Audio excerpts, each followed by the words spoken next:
कुछ नहीं है। 2-5 दिन गर्मी में चलना संघर्ष को मायने नहीं रखता।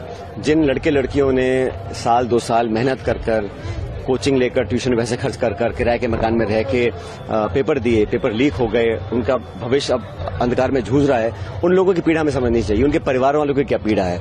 तो मैं चाहता हूं ये पूरा जो ढांचा है इसमें परिवर्तन करने की जरूरत है, और जब तक हम इसमें मूल चूप चेंजेस लेकर नहीं आएंगे तो लोगों का विश्वास कायम नहीं रहेगा सिस्टम के अंदर। और ये करप्शन इसका मेन रीजन है। पेपर आउट होता है तो पैसे में बिकता है ना, तो पैसा, करप्शन इस पूरे सिस्टम को खोखला कर रहा है। उसके खिलाफ सब नौजवान है, मैं भी इस बात को लेकर रख रहा हूं। और भाजपा के कार्यकाल में हम लोगों ने जो एलिगेशन लगाए थे वसुंधरा जी की सरकार में, उस पर कार्रवाई हम कर नहीं पाए प्रभावी तरीके से। उस बात को मैंने बार बार उठाया है, और जनसंघर्ष यात्रा भी उसी को लेकर है।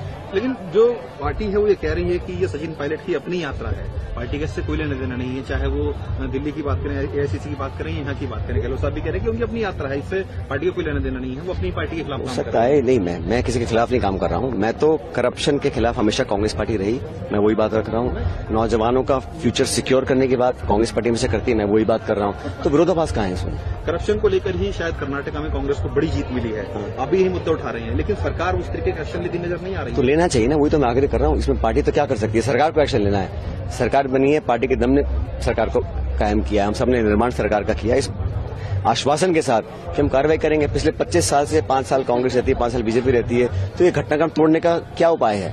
अगर हम वही करते हैं, हम जब सरकार कांग्रेस की बनती है, अच्छे बजट देते हैं, अच्छी योजना लेकर आते हैं, लेकिन वोट नहीं मिलते, हम 200 में से 20 पे आ जाते हैं, 50 पे आ जाते हैं। तो पब्लिक का विश्वास जीतने के लिए कुछ न कुछ हमें वो करना पड़ेगा जो हम कहते हैं। ये इस बात को लेकर मैं आगे बढ़ा हूं। क्या ये माना जाए कि अपनी जनसंघर्ष यात्रा निकाली है, इसके बाद आज इसका समापन है, 5वां दिन है, इसके बाद भी क्या ये यात्रा कंटिन्यू रहेगी? मुझे लगता है कि हमारी बात, मेरी बात नहीं, पब्लिक की बात को सबको सुनकर उस पर एक्शन लेना चाहिए, और वो निवेदन आज करेंगे।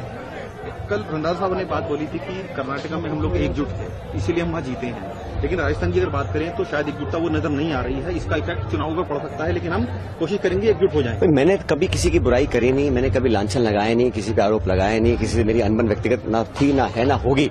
राजनीति में व्यक्तिगत अनबन होनी भी नहीं चाहिए। मैं तो सिर्फ वही कह रहा हूं जो मैंने एज कांग्रेस प्रेसिडेंट वादे किए थे, और मेरे साथ सबने इन बातों को रखा था। हर कांग्रेस नेता ने इस बात को रखा, इंक्लूडिंग अशोक गहलोत जी ने, कि करप्शन के खिलाफ जांच करेंगे, और हम नहीं कर पाए। मैं सिर्फ, मेरा इतना सा ही कहना है, और हमें एक्शन, अभी भी समय है, 6 महीने का समय है, हमें एक्शन लेना चाहिए। तो जी आखिरी सवाल है मेरा एक, क्या आप इस मांग को लेकर, जो करप्शन की मांग है, आलाकमान से ही बात करेंगे कि सरकार को एक्शन उठाने चाहिए, क्योंकि सरकार भाई ये काम पार्टी कैसे कर सकती है? काम सरकार को करना है ना, तो सरकार से आग्रह कर रहे हैं हम लोग।